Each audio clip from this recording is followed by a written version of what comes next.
Ezequiel 37, de 1 a 14, eu vou ler na NVI. O texto diz assim. Se você estiver sem Bíblia, acompanhe aqui no telão. A mão do Senhor estava sobre mim, e pelo seu Espírito Ele me levou para o meio de um vale cheio de ossos. Ele me levou de um lado para o outro entre eles, e pude ver, diga assim, e pude ver, que era enorme o número de ossos no vale, e que os ossos estavam muito secos. Ele me perguntou: filho do homem, esses ossos poderão tornar a viver? Eu respondi: ó soberano Senhor, só tu o sabes. Então ele me disse: profetize a esses ossos e diga-lhes: ossos secos, ouçam a palavra do Senhor. Assim diz o soberano Senhor a estes ossos: farei um espírito entrar em vocês, e vocês terão vida. Porei tendões em vocês, farei aparecer carne sobre vocês e os cobrirei com pele. Porei um espírito em vocês, e vocês terão vida. Então saberão que eu sou o Senhor. Assim, profetizei conforme a ordem recebida. Enquanto eu profetizava, houve um barulho. Diga assim: houve um barulho. Um chocalhar, de forma que os ossos se juntaram osso com osso.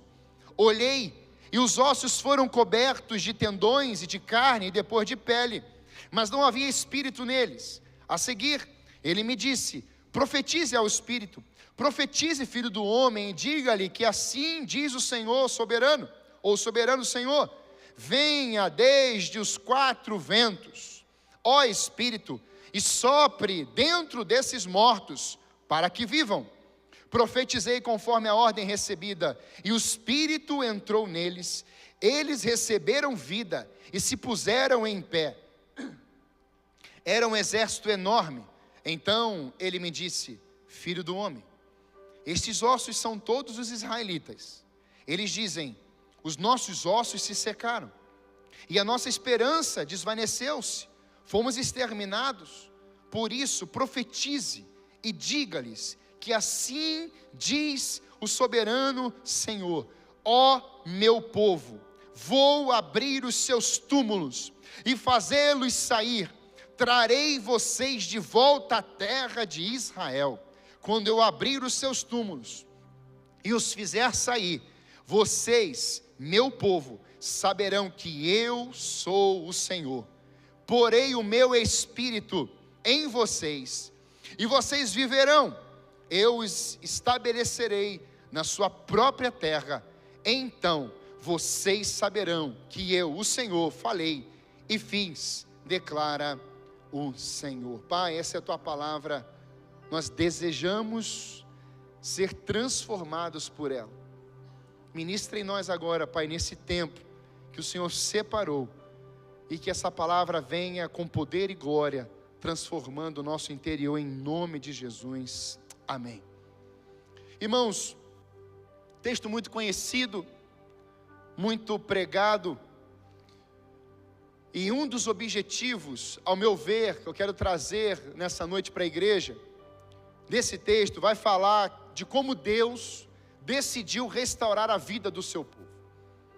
Claramente vemos uma passagem aonde houve um desejo de Deus em evidenciar o que estava acontecendo naquele lugar, trazendo um profeta, mostrando a ele o que estava como caos, ele passando por esse processo mediante a própria palavra de Deus, a mensagem de Deus, e o que aconteceu no final, como ficou esse cenário. Existe o antes de Jesus, e existe o pós de Jesus ao entrar na sua vida. Existe o antes de você ter uma experiência com o Espírito de Deus, e existe o pós, aonde você teve esse encontro com o Espírito Santo de Deus. Existe o antes de você ter um encontro extraordinário com a presença dEle. E existe o pós, quando esse encontro trouxe tanta vida que você não conseguiu guardar para você mais, e você começou a proclamar, você começou a testemunhar de tudo aquilo que o Espírito operou naquele dia, naquele momento na sua vida, e assim continuou na sua jornada. como Deus se revelou a um profeta para transmitir sua palavra ao seu povo. Deus fez isso nesse texto. Durante um período onde nós chamamos o período de exílio, de escravidão, um povo que ficou exilado 70 anos, escravizado na Babilônia, o Império Romano, ele adentra ali Israel, ele vai retirando de Jerusalém o povo de Deus em algumas etapas, 3 períodos. Nessa levada você tem o próprio Ezequiel, você tem Daniel, você tem os amigos de Daniel, você tem o profeta Jeremias, você tem pessoas, famílias de uma geração que se chamou o povo de Deus, exilado, preso, cativo. E agora Deus estava mostrando a esse profeta esse cenário caótico de um vale de ossos secos que representava exatamente essa nação, mas com o intuito de que o desejo do coração dele era libertar, restaurar e transformar o seu povo. Amém? Isso nos encanta, isso mexe conosco, porque o livro do profeta Ezequiel, ele nos aponta pelo menos 3 características. Você vai ver um livro que vai falar sobre as visões de Deus a Ezequiel, e são visões apocalípticas, visões do fim dos tempos, são visões onde você lê e você fala assim, meu Deus, o que significa isso? Não são visões simples, são visões até mesmo complicadas, até mesmo de entender. Você tem embates e debates teológicos da visão do Apocalipse, como que vai ser um milênio, vai ser pós-milênio, vai ser pré-milênio, e aí você tem os debates e as discussões hoje. Mas o que eu quero me ater aqui é que 3 características Deus nos mostra, pelo menos nesse livro do profeta Ezequiel, chamado profeta maior, de grandes movimentos, um profeta que registrou grandes histórias e histórias longas. Ele tem visões, mas ele também tem palavras proféticas, ou seja, palavras para o futuro, que iriam acontecer e que ainda vão acontecer. E a terceira característica é sobre a mão de Deus. Você vai ver outras, mas eu quero destacar essas 3. Se você olhar para a palavra de Deus, no capítulo 1 já de Ezequiel, você vai ver no verso 1, no 30º ano, no 5º dia do 4º mês, estando eu entre os exilados, Ezequiel está dizendo, então ele já está no meio dos exilados, junto ao rio Quebar, abriram-se os céus, e eu tive visões de Deus. Além das visões de Deus, com a sua mão poderosa, Deus estava se revelando a Ezequiel com visões, mas a mão do Senhor também estaria ou estava sobre ele. Verso 3 do capítulo 1 vai dizer, a palavra do Senhor veio ao sacerdote Ezequiel, filho de Buzi, junto ao rio Quebar, na terra dos caldeus. Ali a mão do Senhor esteve sobre ele. E o verso 28 nos mostra algo muito interessante, como a aparência do arco-íris entre as nuvens em um dia chuvoso, assim era o resplendor ao seu redor. Esta era a aparência da figura da glória do Senhor. Quando a vi, prostrei-me com o rosto em terra e ouvi a voz de alguém que falava. Pastor, por que o senhor está lendo esses textos? Porque esses textos vão nos mostrar que mesmo no exílio, Deus estava dando visões ao profeta Ezequiel. Mesmo dentro da escravidão, Deus estava com o profeta Ezequiel. Mesmo no tempo de exílio babilônico, tempo de dores, de traumas, de feridas, de escravidão, Deus estava falando e o profeta iria falar aquilo que Deus mandou ele falar. Profeta significa isso, aquele que fala o que Deus manda falar. Por isso ele diz, assim diz o Senhor. Esse é o verdadeiro profeta da palavra de Deus. Assim diz o Senhor. E ele nos mostra também que esse Deus, além de ter visões para o profeta, além de ter palavras para o profeta, esse Deus estava com a sua mão sobre o profeta. Se eu perguntar aqui, quem já passou por um tempo de exílio, de sofrimento, de dor, momentos desafiadores, você ficou exilado no seu tempo de enfermidade, você ficou exilado no tempo do trauma, de ferimentos, palavras, ações contra você, injustiças, humilhações. Você ficou dentro daquele lugar. Mas eu quero te dizer que do mesmo jeito que Ezequiel esteve lá exilado durante todos esses anos, Deus também está com você, ou esteve com você, ou estará com você nesse futuro exílio. Nesse momento tenebroso, de caos sobre a tua história, Ele vai estar com você. Ele vai te dar visões nesse ambiente, nesse lugar. Ele vai te dar palavras proféticas nesse lugar. E Ele vai estar com a mão dEle, a destra do Onipotente, o Deus Todo-Glorioso, sobre você. Quantos recebem isso aqui? Deus se revela e fala ao profeta por meio dessas visões, trazendo a ele o cenário de uma nação que havia dado as costas para Deus. Por quê, pastor, que o povo foi escravizado na Babilônia? Irmãos, 3 coisas o povo fez, pelo menos. Primeiro, rebeldia. Segundo, o povo optou por distanciar-se de Deus. E terceiro, tinha a ver com a idolatria. Você vai ver essas marcas no meio do povo de Deus, como o pastor Sebastião falou pela manhã aqui, que Deus manda esse povo construir uma serpente de bronze para colocar na montanha. Esse povo picado pelas cobras, pelas serpentes, devido ao pecado. Então eles desobedeciam, pecavam, por consequência as serpentes picavam eles morriam, porque o salário do pecado é a morte. Então Deus diz para Moisés: olha, construa lá um poste, uma serpente de bronze, porque quando esse povo for picado pela serpente, ao olharem para aquela serpente de bronze, eles serão curados. Isso era uma mensagem profética, porque Jesus Cristo seria também levantado no madeiro, naquela cruz, como aquele que derramaria o seu sangue, pisando na cabeça da serpente, e seria o seu sangue o antídoto contra o próprio pecado.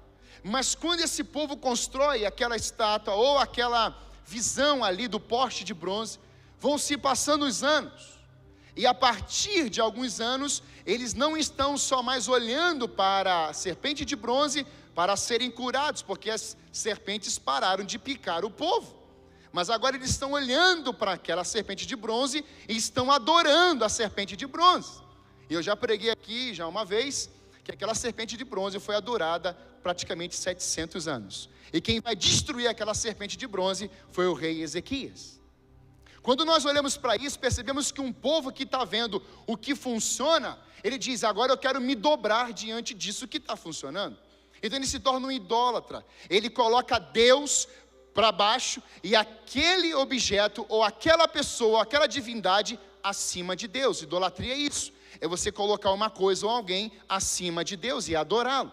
E a Bíblia diz nos seus mandamentos que nós só devemos adorar a Deus sobre todas as coisas, somente a Ele prestará culto. Então nós temos essas características do povo rebelde, distante, idólatra, uma nação devastada pelo exército babilônico. Então Deus veio e falou assim: olha, porque vocês desobedeceram a mim, ele levanta os seus profetas anunciando isso. Um deles é Jeremias, o próprio Isaías. Vocês vão ficar no exílio 70 anos. E eu acho que alguns não acreditavam nisso. Só que a conta chega. Esse povo vai sendo exilado, preso. Eles saem de Israel, a cidade é destruída, os muros são destruídos, o templo é destruído, e agora eles estão indo para a Babilônia. Uma peregrinação no deserto, com dores, com choro, não tendo mais estrutura, não tendo mais pátria, não tendo mais família. Muitos, foi nesse contexto que Daniel é levado para a Babilônia, sem pátria mais, sem os seus pais, sem familiares. Mas lá na Babilônia, no palácio, Deus estava dando visões e interpretações a Daniel. Lá no palácio, Nabucodonosor, Deus estava dando palavras proféticas a Daniel. Lá no palácio, no rei Nabucodonosor, a mão do Senhor estava sobre Daniel, livrando da cova dos leões. Irmãos, a igreja, ela caminha mediante ao poder da palavra do Senhor. Aleluia. E é isso, irmãos, que nós temos que agarrar isso nessa noite. Ossos secos, vocês precisam ouvir essa voz, como diz o profeta, assim diz o Senhor. E é interessante porque um dos salmos vai nos mostrar exatamente esse cenário que o povo estava vivendo.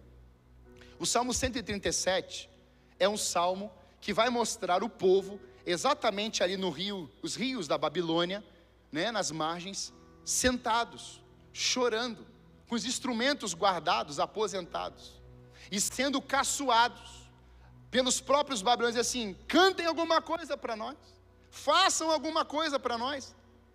E o texto vai dizer assim: junto aos rios da Babilônia, nós nos sentamos e choramos com saudade, diga Sião. Ali nos salgueiros penduramos as nossas harpas, ali os nossos captores pediam-nos canções, os nossos opressores exigiam canções alegres, dizendo: cantem para nós uma das canções de Sião. Irmãos, como poderíamos cantar as canções do Senhor numa terra estrangeira? Talvez seria a nossa pergunta, e foi a pergunta deles. Um tempo de dores, o sentimento de um povo com tamanha dor, tristeza e morte. E o texto vai ilustrar isso com a visão de um vale cheio de ossos. E não eram só ossos secos, eram ossos sequíssimos. Sem dúvida, esse vale representava o retrato de dor de um povo. Eu não sei, irmãos, se há alguém aqui, ou você já passou por isso, e você já aposentou algumas coisas que Deus mandou você fazer, por causa de um tempo de dor. Só que eu quero que você grave bem o que eu vou te falar aqui agora, porque no final vai fazer todo sentido. Diga assim comigo: Sião. Olha para o vizinho e fala: Sião. Olha para o outro lado para não ficar triste com você, diga Sião. Olha para trás, fala Sião. Olha para frente, fala Sião. Agora eu vou contar até 3, todo mundo vai falar Sião. 1, 2, 3. Sião. Guardou? O que eu acabei de dizer? Sião. A mão do Senhor veio sobre Ezequiel e o leva para ver a realidade que se encontrava Israel. O cenário é mostrado por Deus através de uma visão. Irmãos, teólogos debatem sobre isso. Aconteceu, não aconteceu? Apagou, não apagou? Dormiu e só mostrou uma visão? Eu acredito nisso, que foi uma visão. Não foi literal. Mas se for literal, eu também acredito. Porque, irmão, na Bíblia eu acredito até na capa. Não é verdade, irmão? Então fica mais assim poderoso se for literal. Glória a Deus. Mas aqui está visão. E visão, irmãos, é visão. A gente pode entender como Deus mostrou para ele. A gente pode entender que Deus transportou ele, ele vislumbrou isso, como na ilha de Pátimos. João está lá, apagou e teve a visão, mas João, eu creio que subiu e viu aquelas maravilhas na presença de Deus, aquele banquete todo lá. Então são visões, e às vezes visões na Bíblia tem a ver com sonhos, e é interessante nós entendermos isso, porque ele vai mostrar esse cenário, um cenário como um cemitério. Como é que eram os cemitérios naquele tempo? Eram como vales. Então muitas pessoas morriam, e ao invés de enterrarem ela debaixo da terra como é hoje, era um vale onde os ossos eram jogados lá, ou as pessoas eram lançadas lá. Você já viu alguns filmes de guerra? Que as pessoas vão empilhando corpos, aquilo vai se decompondo, definhando, e de repente fica só os ossos. Aí tem uns filmes até engraçados assim, que a pessoa está lá, e de repente aparece lá um osso lá. Você imagina isso durante muitos anos, essas gerações enterradas ali, famílias enterradas ali, histórias enterradas ali, soldados, o povo. Imagina agora você ser levado pela mão. O primeiro verso é: e a mão do Senhor. Quando fala mão, irmãos, é o Espírito Santo conduzindo ele e levando ele. Eu quero que você faça essa viagem comigo agora, ok? A mão de Deus, o Espírito de Deus pega o profeta e vai até o vale. Deus não podia contar tudo para ele lá, de onde ele estava? Mas qual é o interesse de Deus em mostrar para Ezequiel? Realidade. Eu posso te falar do que está acontecendo em algum país, como aconteceu com Israel, aquela destruição que o Hamas fez, mas nós só conseguiremos ter uma dimensão verdadeira e genuína se nós formos lá e conversarmos com aquelas famílias, com aqueles parentes e vermos, segundo algumas lideranças evangélicas que estiveram lá agora, ainda há marcas de sangue de crianças nas paredes. Você não tem noção do que é isso, mas eles tiveram. Eles não conseguiam nem falar quando eles chegaram no Brasil. O que Deus está mostrando? Não basta só você saber que tem um vale de ossos secos lá. Deus pega o profeta e leva o profeta para visualizar aquele ambiente. O desejo de Deus era fazer com que o profeta visse, porque se o profeta visse, o profeta iria também perceber e presenciar e depender das ações exclusivas de Deus. Nenhum homem, nenhuma mulher, por mais purificado e assim com muita graça, consegue colocar um exército onde é cheio de um vale de ossos secos de pé, só pela palavra humana, ou pela empolgação, ou pelo empreendedorismo. Olha, ossos sequíssimos, estamos aqui para te dizer que você pode se levantar. Acredite na tua força, acredite no interior que você carrega. Você pode se levantar, não é assim que tem alguns aí? Você pode, você consegue, você vai, e você vai começar a se mexer, e de repente você vai levantar, e você vai andar, e você vai até correr e voar. E tem alguns já dizendo assim: urra, urra, ha, ha, ha, vá, ha. E o povo está, ha, ha. É estranho. Só que isso aqui é loucura, irmãos, que eu vou te falar aqui. Porque aqui não é o homem, aqui é Deus. A minha palavra diz: levante-se e ande. Vai. Eu quero dizer na minha verdade: ossos se levantem e virem um exército de pé e saem correndo e metralhem todo mundo. Não vai. Mas quando o profeta vê tudo aquilo que Deus faz de propósito, de um lado e para o outro, você visualizou, profeta? Visualizou. Pode esses ossos tornarem a viver? Sabe qual é a resposta do profeta? Tu sabes. Você lê a Bíblia assim, não é legal? Imagina um profeta cheio de marra. Com certeza. Não fala, irmão. Porque o cenário é caótico. O cenário era tenebroso. Primeiro ele está no cemitério, cheio de osso. Você passa na frente do cemitério de Santa Freda, você começa a fazer. Está amarrado, está amarrado, está amarrado, está amarrado. Tem gente que não pisa no cemitério no dia do velório. Até parentes. Eu não vou não. Ainda começa a fazer o símbolo. Não consegue. Você imagina o profeta sozinho com uma mão. Eu não sei o que é isso. A mãozinha. Lembra da mãozinha lá do personagem? Tá a mãozinha.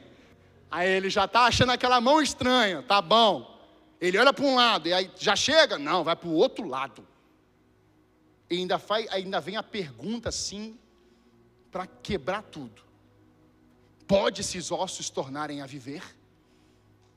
Você está nesse cenário, Mateus. Você está nesse cenário, pastor Rubem.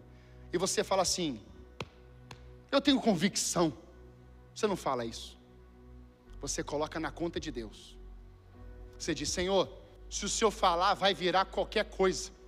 Porque um decreto teu funciona. Mas se o Senhor também não falar, não acontece nada. Irmão, nós precisamos de profetas assim hoje. Não, porque eu estou te dizendo, porque eu estou te falando, porque eu estou não sei o quê. E Deus não abriu a boca. Aí arrebenta com o membro, arrebenta com a ovelha, arrebenta com o povo. E qual é a mensagem de Deus? Assim diz o Senhor. Então qual é a verdade aqui? É que Deus só queria fazê-lo ver e fazê-lo depender dEle. Essa é a mensagem, irmãos. Sabe, eu olho para isso aqui, eu vejo que a realidade da casa de Israel, que ora fora blindada, protegida, amparada, recebendo provisão do céu, prosperando em tudo, agora tratava-se de um cenário caótico, frio, sem vida, sem esperança e devastador. Será que esse cenário também ilustra o seu interior hoje? Pergunte para si. A mão do Senhor vem sobre você e te leva a esse cenário hoje que você vive aí, e te faz enxergar a sua realidade como talvez um vale de ossos sequíssimos. Talvez você se veja agora nesse ambiente, sendo a tua própria vida, a tua história, a tua geração, os teus antepassados, os teus filhos. Alguma esperança que falhou. Você tinha uma expectativa vitoriosa que se transformou em dor e frustração. Roubaram a sua alegria, roubaram a sua esperança, te aniquilaram. Dores que você enfrenta e não sabe como sair dela, e diz: como eu gostaria de experimentar do melhor dessa terra, como eu gostaria de experimentar o pão vivo que desceu do céu, da água da vida, como eu gostaria de viver o bem que Deus planejou para a minha vida. E fala: como? Eu te digo que hoje Deus te trouxe a esse lugar para você experimentar exatamente essa voz gloriosa, para restabelecer você, para restaurar você, para te trazer vida e vida abundante. O pão vivo que desceu do céu está nesse lugar para alimentar você, para colocar água em você, para transformar o seu interior e colocar rios de águas vivas dentro de ti. Esse é o desejo de Deus. E aí vem a pergunta louca do texto para nós, que me deixa assim parafuso: esses ossos poderão tornar a viver?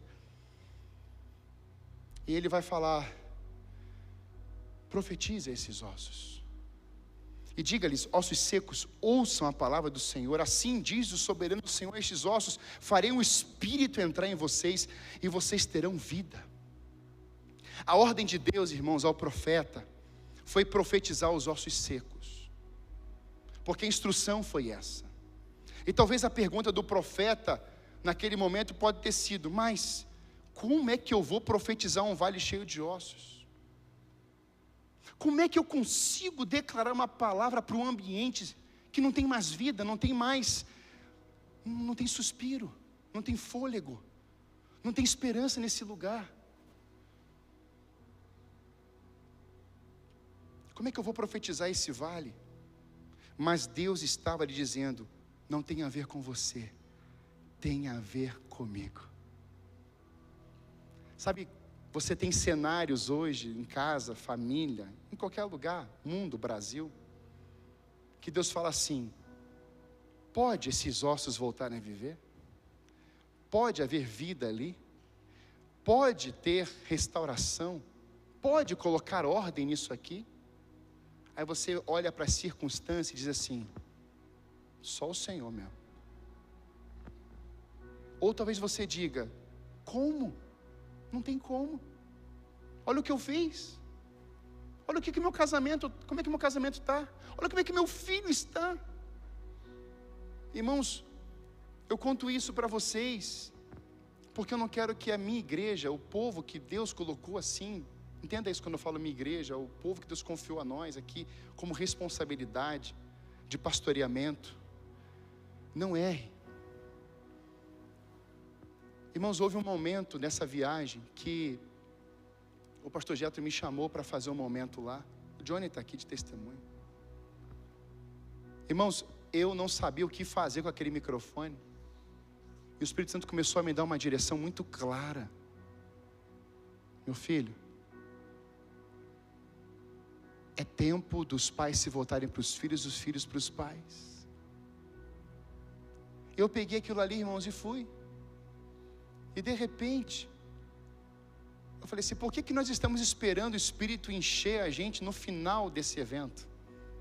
Por que não pode ser agora? Por que a gente está medindo Deus nas ministrações que ouvimos? E Deus quer nos encher agora, transbordar agora em nós. E os homens, as mulheres já começaram a correr para frente, e já começaram a se prostrar com o rosto no pó, buscando Deus, gritando Deus, falando com Deus. E a gente naquele mover, aquela atmosfera que estava tão palpável, a presença de Deus ali, um temor. O Espírito Santo começou a ministrar meu coração. Tem muitos pais que estão aqui nesse altar, mas não sabem onde é que os filhos estão. Os filhos estão no mundo, perdidos.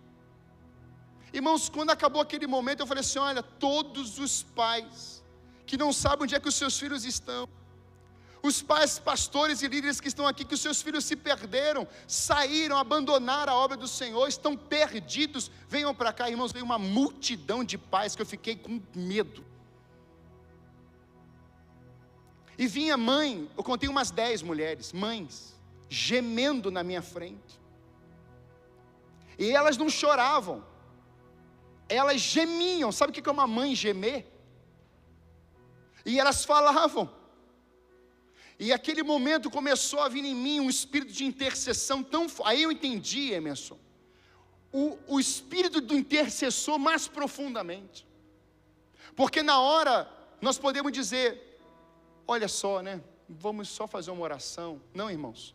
O intercessor, ele entra na batalha com aqueles pais. E eu comecei a dizer: olhem para mim, pais. Oi, pai. Oi, mãe. E quando eu falei para um pai e mãe, eles já começaram a gritar mais alto. Porque eles estavam vendo, irmãos, talvez o filho de cada um deles. E eu comecei a dizer: pai, me perdoe pelas palavras de ofensa que eu disse contra ti. Aquele pai, poft no chão. Eu falei assim: mãe, me perdoe pelas ofensas que eu proferi contra a senhora. Mãe, eu quero tirar as palavras malditas que eu disse para a senhora, que eu disse que a senhora não vinha me ver, que eu disse que a senhora preferiria fazer tantas coisas ao invés de cuidar de mim. Mãe, eu retiro cada palavra e sentença maldita que eu proferi contra você, pai, contra você, mãe. E, irmãos, eu fui falando aquilo, e os pais foram caindo, os pais foram para o chão, os pais foram se quebrantando, e foram. E eu dizia, não sei como eu consegui dizer aquilo, foi sobra do Espírito Santo. Eu falei assim: mas eu quero dizer para você, pai e mãe, que está aqui nesse lugar: eu estou voltando para a casa do Pai. Eu estou voltando para casa restaurado. Eu estou te honrando, pai. Eu estou te honrando, mãe. Eu quero dizer que a senhora é uma bênção. O Senhor é uma bênção. Irmãos, eu não sei o que aconteceu, mas a gente não conseguia mais ficar de pé naquele lugar. Nesse caso, vem uma irmã da cozinha aí para falar com a pastora. E a pastora, muito quebrantada naquele momento, ela sente que tem alguma pessoa atrás, e ela para. A mulher está desconfigurada, de tanto chorar, vendo aquela cena. E era uma cena que acontecia exatamente com a família dela. Ela sai daquele ambiente e ela sobe lá em cima na cozinha. E ela chega lá em cima assim: gente, tinha uns 5, 6 lá, limpando, cozinhando. Gente, eu vi um negócio lá embaixo agora, me pedindo perdão para filho. O meu quadro é esse, mas o meu quadro também é. Irmãos, as mulheres foram tomadas pelo Espírito Santo, elas tudo foram cair no Espírito Santo lá em cima na cozinha.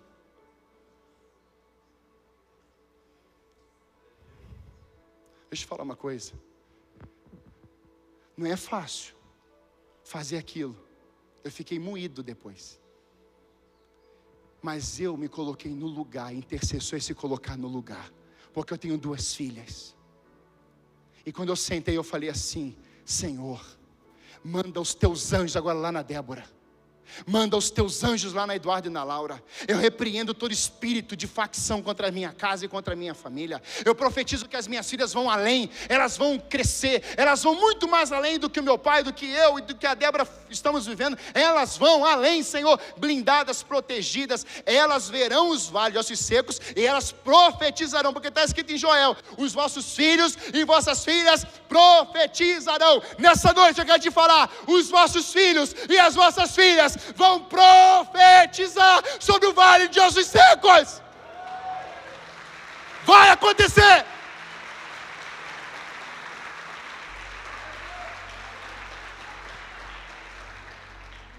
Pega a mão do seu filhinho, criança, põe na sua cabeça e fala assim: filho, diz assim: assim diz o Senhor. Ensina para ele com a mãozinha na cabeça, na sua cabeça.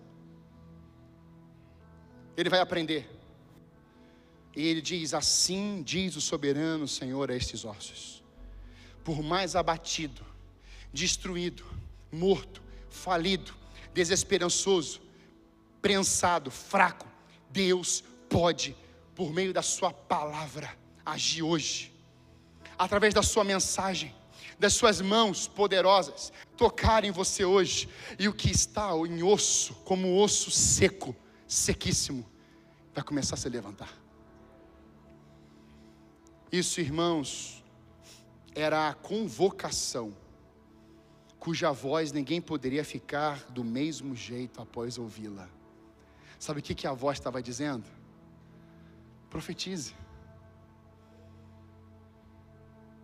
Está diante de um exército caído, morto, de pessoas falidas.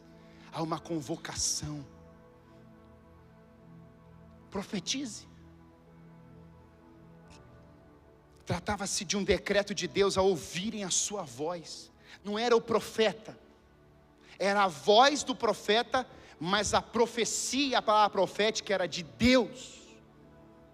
Por isso que João Batista é tão assim sublime, porque o texto vai dizer que é a voz do que clama. Quem é o clamor, irmãos? O Senhor. E de quem era a voz? João Batista. Só que a Bíblia também mostra inúmeras vezes a voz do Senhor. É como o som de muitas águas. A voz do Senhor como som poderoso. A voz do Senhor, ela é majestosa. E nós vamos poder ver isso com mais força em Salmo 29, 2-9, a voz do Senhor ressoa sobre as águas, o Deus da glória troveja, o Senhor troveja. Eu quero que você vá ouvindo esse texto aqui, e já vá ouvindo a voz do Senhor sobre o vale de ossos secos que você está vivendo, ou que você vai viver, ou que você passou, mas a voz do Senhor é mais poderosa que qualquer cenário caótico.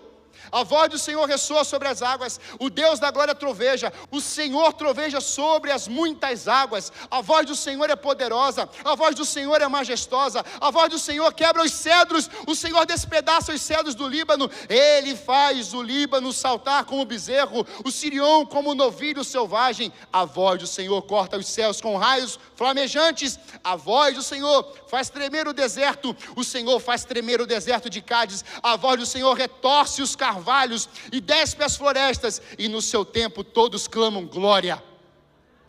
Quando a voz do Senhor é ouvida, o povo tem que dizer glória.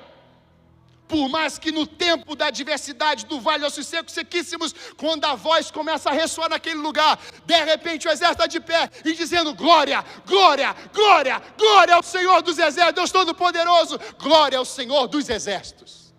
E era o exército de Deus, Israel, que estava ficando de pé, e o Deus sobre eles, o Deus com eles, e o Deus trazendo palavras e visões a eles.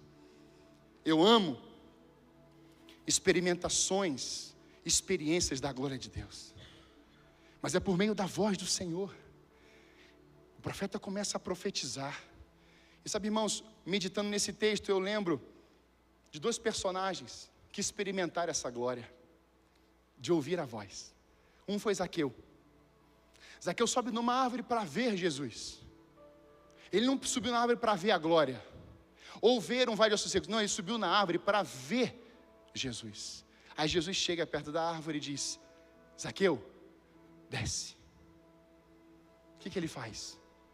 Ele estava como um vale de ossos secos dentro dele. Então quando ele ouviu aquela voz, ele não titubeou. Quem me chamou pelo nome? O que ele falou para mim? Desça, porque hoje me convém pousar em tua. Tem vale de ossos secos dentro de você, Zaqueu, mas eu não vou fazer nada aqui, eu só estou te chamando. Nós vamos para dentro da tua casa. E aí o mistério acontece. Zaqueu abre a porta da casa, Jesus Cristo entra, senta-se à mesa, prepara uma comida maravilhosa, e aí Zaqueu já está dizendo assim: Senhor Jesus, se eu roubei, eu já estou devolvendo 4 vezes mais, eu já estou restituindo, eu já estou abençoando. Qual o nome disso, irmãos? Uma pessoa que abriu a porta da sua casa como um vale de ossos secos do interior, abriu para Jesus entrar, e só do arrependimento se manifestar naquela vida, ele já começou a dizer: eu vou fazer conforme a voz. O Saulo é outro, matando crente a rodo. Aí Deus vem, abre os céus: Saulo, Saulo, por que me persegues? E aí, quem és, Senhor? Quem és, Senhor? 3 dias cego, faz jejum de 3 dias, E as escamas caem dos olhos no terceiro dia. Deus levanta um homem que matava crente, que colocava o povo de Deus lá nos vales de ossos secos. Agora Deus diz: você não vai mais colocar povo nenhum meu no vale de ossos secos. Agora você vai levantar os vales de ossos secos. A voz que gera transformação, a voz que traz direção, a voz que gera arrependimento, a voz que traz direção e mudança. E no verso 7 vai dizer: e eu profetizei conforme a ordem recebida. Ele é muito obediente, irmãos. Não era conforme ele queria, é conforme a ordem foi recebida. Sabe por que muitas coisas não mudam na sua família, na sua casa? É porque você quer dar ordens do seu jeito, e não os decretos e as ordens de Deus para você e para a sua casa. Deus quer que você pegue e ouça o que Deus está falando, como Ele está falando, e você só replique. Isso é o papel do homem, por exemplo. Qual função? Primeiro você tem que ser homem, depois você tem que ser sacerdote, e depois você é um profeta.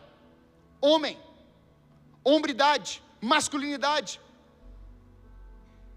falar como homem, se comportar com comportamentos de homem. Depois você vai para o sacerdócio. O que o sacerdote fazia? Chegava diante de Deus, trazia os pecados da sua casa, dos seus filhos, da nação. Deus perdoava, ele vinha e levava isso para o povo. O sumo sacerdote entrava uma vez ao ano, lá dentro. E o profeta?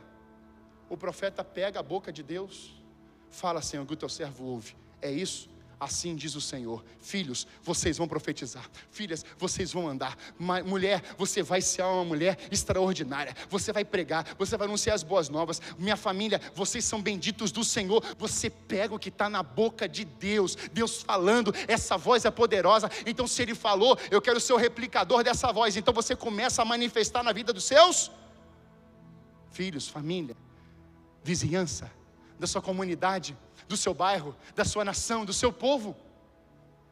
Eu olho para tudo isso, amados, e eu percebo que enquanto ele profetizava, houve diga barulho. Você está entendendo?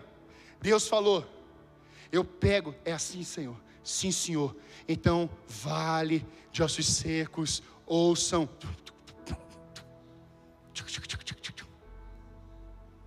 Caramba, é tão rápido assim? É. Porque quando você fala a palavra de Deus, o inferno tem que recuar. Quando você fala a palavra de Deus, a morte tem que dar lugar à vida. Quando a luz chega, a luz, irmãos, do Senhor, as trevas têm que serem dissipadas. Por isso que se você está lá: pastor, minha casa está com vulto, pastor, eu estou com medo, de repente eu vejo lá umas coisas, a casa tem isso, tem aquilo, sabe o que está faltando lá? Voz de Deus. Leia esse salmo na sua casa, em voz audível. Leia o Salmo 18, leia o Salmo 90, leia o Salmo 91, leia o Salmo 126, leia o Salmo, leia todos os Salmos. Encha aquela casa com os Salmos. E dizendo: a voz do Senhor é poderosa.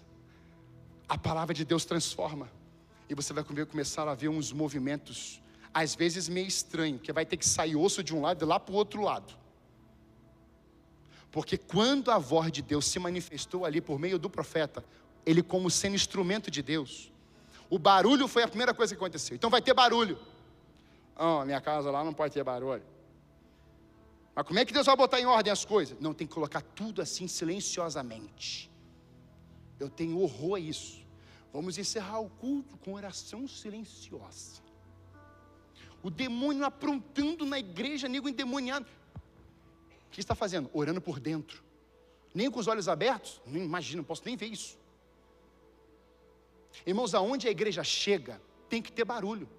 É barulho santo, tá, irmãos? Não é baderna, é diferente. Baderna, histeria, desse barulho aqui. Porque aqui, irmãos, a voz do Senhor está sacudindo, irmãos, um vale de ossos secos. Então a gente não quer, não, barulho não. Não, pelo amor de Deus, nem precisa colocar em ordem, que vai dar um barulho, vai dar um BO no meu marido, você não faz ideia. Meu filho está quietinho lá, deixa ele lá, ele está fumando, ele está cheirando, ele está bebendo, pastor, deixa ele quietinho lá, pois ele vai morrer lá. Não, pastor, ele está preso. Comece a declarar pelo poder da palavra profética como você quer ver o teu filho. Porque você é pai, você é mãe, você é filho. Como que você quer ver o seu pai e sua mãe? Eu olho para isso aqui, amados, e eu percebo claramente de que há necessidade de um barulho. Porque quando a voz chega, irmãos, o som é do céu. E aonde a morte tem que recuar, onde a enfermidade, a cura chega, aonde há uma potestade, uma calamidade, uma destruição, Deus vai se manifestar por meio da sua voz. Então o agito é natural, é o barulho. Mas não para no barulho. Ele vai dizer que um som de chocalho, e os ossos se juntaram, osso com osso. Sabe o que é o nome disso? Barulho e ordem. Osso com osso. Deus não deixa nada fora do lugar quando Ele fala. Quando Deus fala por meio daquele profeta, usando aquele profeta como instrumento dele, o barulho começou. Mas ele começou a ver que não era só barulho, e estava ficando em ordem. Você está com um problema lá? Está vendo lá o vale? O barulho faz parte, porque a palavra faz isso. Ela quebra os grilhões, ela destrói o efeito do pecado, ela quebra o jugo, ela liberta o endemoniado. Agora, depois você começa a ver, nossa, olha só, esse osso está lá, a orelha está certinho, olha o pé dele, não tem pé na cabeça, não tem orelha na mão, não, está em ordem. Só que primeiro, a mudança que Deus queria fazer aqui, não era de fora para dentro, irmãos. Olha isso aqui, para onde é que está o osso, irmãos? Para fora ou para dentro?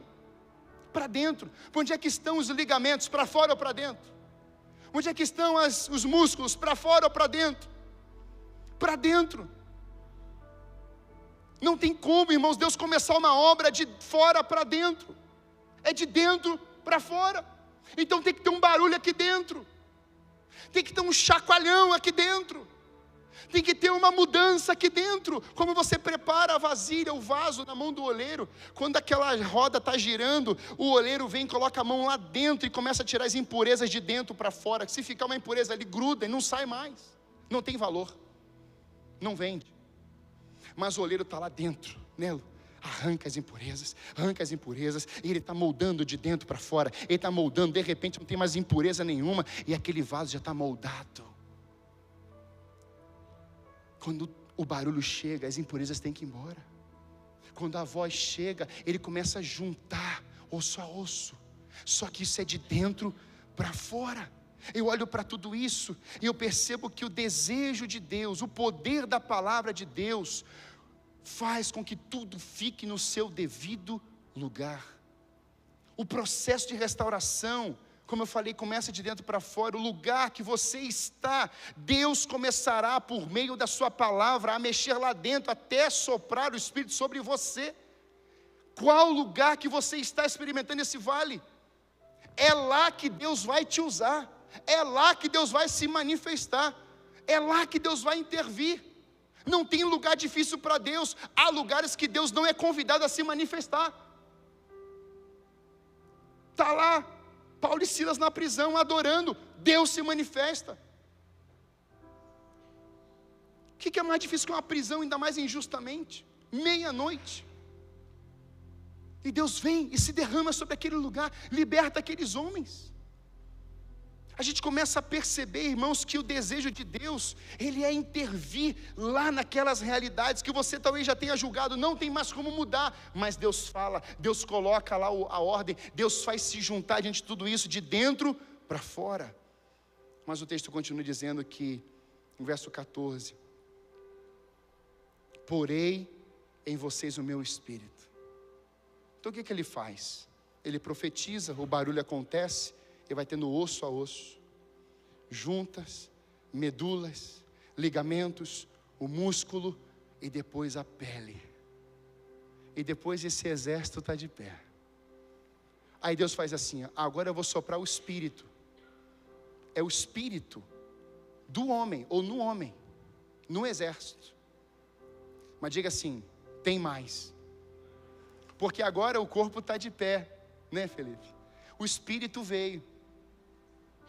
mas ainda faltava o principal. O verso 14, põe para mim, por favor, filhinha. Irmãos, o texto vai mostrar para nós, porém, quem está dizendo isso aqui? Deus, o meu. Não é o do profeta, não é o do pai, não é o do pecado, não é o do fracasso, porém o meu. Porém o meu espírito, e vocês viverão. Não bastava, irmãos, só ter barulho. Não bastava só o osso se juntar a osso. Não bastava, irmãos, só ter o ligamento junto, as medulas e pele, e ficar de pé, e receber só o espírito. Não bastava, irmãos. O que iria fazer total diferença naquele exército era se Deus soprasse sobre eles o seu espírito. Isso faria toda a diferença. Eu os estabelecerei na sua própria terra. E vocês saberão que eu sou o Senhor. Eu falei e eu cumprirei, diz o Senhor. Reestabelecerei em sua própria. A terra deles era ali, irmãos, na Babilônia. A terra deles era onde, irmãos? Em Jerusalém. Diga Jerusalém. Diga comigo, Sião. É lá, irmãos, aonde Davi construiu a sua casa. Cidade de Davi. Sião. Não era o Sinai, era Sião. Ouvimos isso lá. Sinai, o homem de Deus levantava, subia até o monte. O povo colocava toda a carga de responsabilidade sobre Moisés. Moisés descia, e Moisés transmitia ao povo. O povo não queria subir, porque Moisés subiu e Moisés não morreu. Então Moisés poderia ter dito também àquele povo: ei, eu não morri, vamos comigo. Mas aquele povo não subiu, tinha medo de Deus, pavor de Deus. Mas agora, não é Sinai, é Sião. Deus estava mostrando: olha, eu vou estabelecer vocês na sua própria terra, e vocês saberão que eu sou o Senhor. Irmão, só estaria completo se o Espírito do Senhor estivesse neles. Esse Espírito em vocês irão completar a obra. Esse Espírito em vocês irá caminhar na direção do Senhor. Vocês vão caminhar na direção do Senhor. Serão guiados aos outros vales, e lá proclamarão as verdades do Senhor. Experimentarmos a restauração é sairmos da condição que decidimos viver, para experimentarmos a condição que Deus quer que estejamos ou vivenciando. Eu vou repetir isso aqui. Experimentarmos a restauração é sairmos da condição que decidimos viver ou ver, para experimentarmos a condição que Deus quer que estejamos. Dessa forma, eles seriam o povo de Deus. Agora, olha que lindo, irmãos. Li para você o Salmo 137. Eles estavam sentados, chorando nas margens dos rios da Babilônia, e lembravam de Sião. Ou seja, eles estão sentados na Babilônia e lembrando de Jerusalém. Nossa cidade. Aí Deus vem e faz assim. Está vendo esse exército aí, Ezequiel? Vai ficar de pé. Eu vou soprar o meu espírito, e vocês vão para a terra de vocês. Aleluia! É maravilhoso isso, porque agora eu posso ler o Salmo 126. Do verso 1 vai dizer: quando o Senhor trouxe. Aleluia! Eu quero que você esteja comigo aqui nessa noite. Entenda isso. Um tempo agora de profecia para exílio, sofrimento no exílio, o retrato do povo no exílio como vale de ossos secos. Agora Deus fez um reboliço naquele lugar, e agora a profecia está se cumprindo 70 anos depois. Deus trouxe os cativos de volta a Sião. Foi como um sonho. Então a nossa boca encheu-se de riso, a nossa língua de cantos. Gabriel, traz a banda para cá, a gente vai cantar daqui a pouco. Até nas outras nações se dizia: o Senhor fez grande. Aonde, irmãos? Nas outras nações se dizia: grandes coisas fez o Senhor por esse povo. Sim, grandes coisas fez o Senhor por nós, por isso estamos. No tempo do caos, do vale, daquela aparência caótica, de morte, desilusão, sem esperança, agora o povo está retornando como para Sião, cheio de sonho, com canto de alegria, não mais com choro e lamento, mas agora com uma roupagem, com uma palavra que Deus tinha dito. Agora esse povo estava adorando no caminho da peregrinação, de volta a Jerusalém, Sião. Sim, grandes coisas fez o Senhor por nós, por isso estamos alegres. Senhor, restaura-nos. É Ezequiel, irmãos. Restaura-nos. Assim como enches o leito dos ribeiros no deserto, aqueles que semeiam com lágrimas. Sabe como é que eles estavam indo para a Babilônia? Chorando, chorando, chorando. Mas 70 anos se passam e agora eles estão voltando como? Aqueles que semeiam com lágrimas, com cânticos de alegria colherão. Você vai colher hoje aqui. Aquele que sai chorando enquanto lança semente.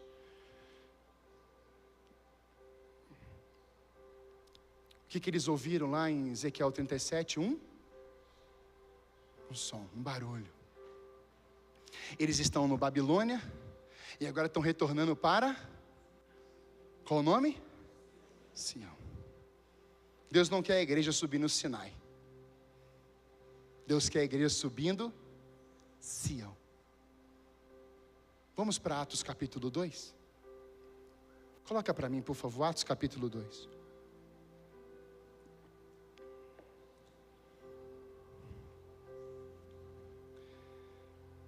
Muita gente conhece esse texto.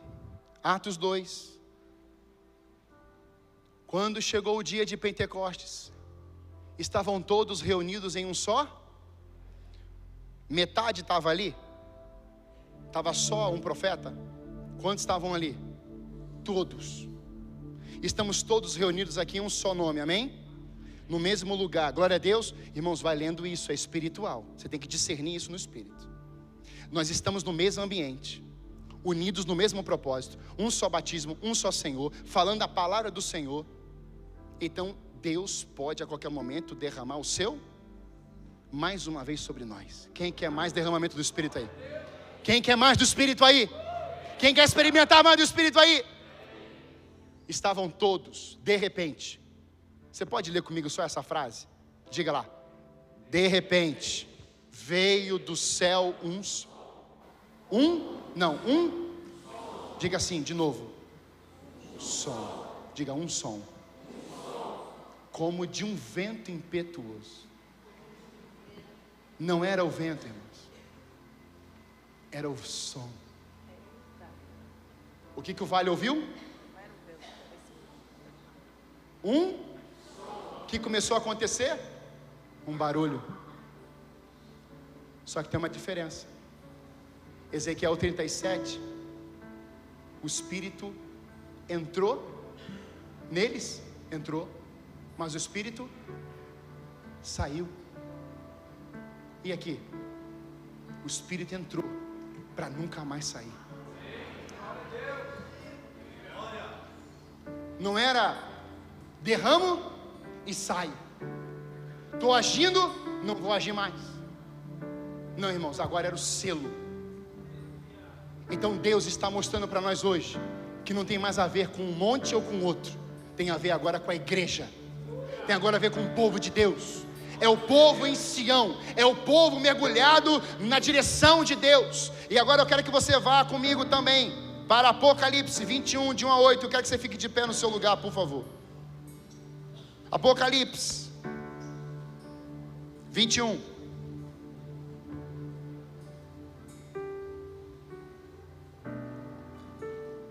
Então vi novos céus e nova terra, pois o primeiro céu e a primeira terra tinham passado e o mar já não existia. Vi a cidade, a nova. O que nós estamos experimentando aqui é muito glorioso. Mas o nível é maior e mais profundo ainda, porque haverá um dia, irmãos, que nós estaremos na cidade santa. A Jerusalém ou vai descer, ou nós vamos subir, não importa como vai ser. Uma coisa nos importa, irmãos: nós temos uma morada eterna, um Espírito Santo poderoso, toda a trindade, anjos, querubins, serafins, 24 anciãos, adorando, e a noiva e o Espírito dizendo assim: nós chegamos aqui cheios de Deus.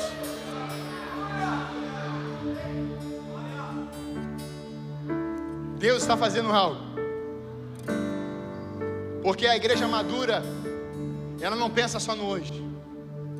A igreja madura, ela não quer subir uma montanha e trazer recado para o povo. Não, a igreja madura quer levar o povo para a montanha, todo mundo.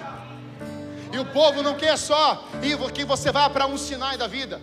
Agora, todos nós juntos estamos em Sião. Então nós vamos orar 10 dias. Eram 10 dias. E agora, aquele Espírito vem e faz um som. O Espírito se manifesta naquele lugar, todos eles. Por isso que essa menina está aqui hoje, não é à toa. Os venezuelanos estão aqui porque o Espírito desceu e começou a se manifestar, e cada um ficou cheio do quê? Línguas repartidas, cada um deles, sobre a cabeça deles. E quando se falava, cada um entendia na sua própria língua. O Espírito Santo traduz, irmão, de uma forma perfeita a cada nação o que Ele quer falar e como Ele quer agir. Por isso, eu creio que é o mover de Deus hoje. Temos aqui venezuelanos, a uruguaia e os brasileiros. O Espírito está falando em nosso meio. Hoje, teus vales de ossos secos, você vai ver ele de pé. Você está experimentando hoje uma realidade como um vale de ossos secos? Você é o Ezequiel. E aí, o que você vai fazer? Não, pastor, não dá não.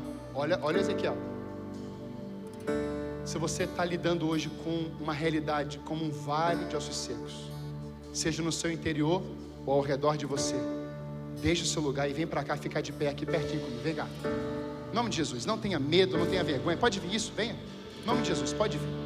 Pastor, eu estou lidando com um vale de ossos sequíssimos. Podem vir bem para frente, isso. Em nome de Jesus, pode vir. Isso, não tenha medo, não tenha vergonha. Pastor, eu tenho uma enfermidade, meu casamento, meu filho. É o vale de ossos secos que você está enfrentando. Você sabe o que é ou como é esse vale. Isso, venham bem pertinho aqui. Venham mais para frente. Isso, aqui. Agora eu vou te perguntar uma coisa. Você está satisfeito com esse enchimento do Espírito na sua vida? Tá? Você quer experimentar mais? Se você quer experimentar mais, você pode encher esse lugar aqui também? Pode vir, venha, isso. Eu quero mais.